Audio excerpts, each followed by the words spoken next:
All right? Thank you so much, everybody. We are also inviting Shaina and JM to give a few message. Una-una po sa lahat, salamat po sa inyong oras at para mapanood at masuportahan po ang My Best Friend Eman.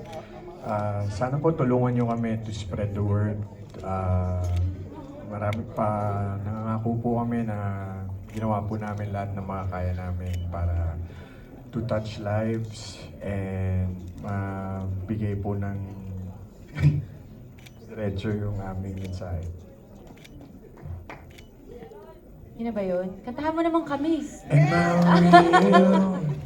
Yun na ba yun? Yun na. Okay. Pero good evening po sa inyong lahat.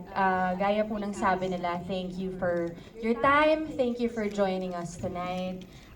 Tonight is a celebration po ng lahat ng hard work na nilagay namin sa teleseryeng ito.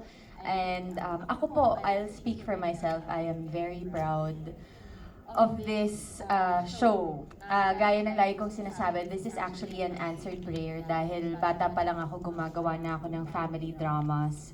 So when this was presented to me, I said yes right away dahil matagal-tagal na rin akong hindi nakakagawa ng ganitong material. And at this point in our lives, sa lahat ng kaguluhan na nangyayari ngayon sa ating mga buhay, kailangan natin itong reminder na to na meron tayong Diyos na mga kapitan.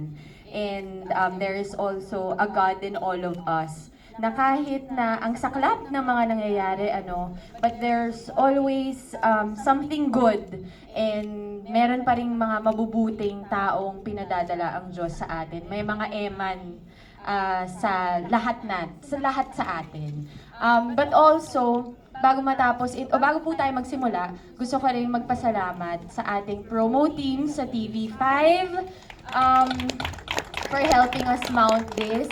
Ang aming crew and ang aming staff, saan kayo guys?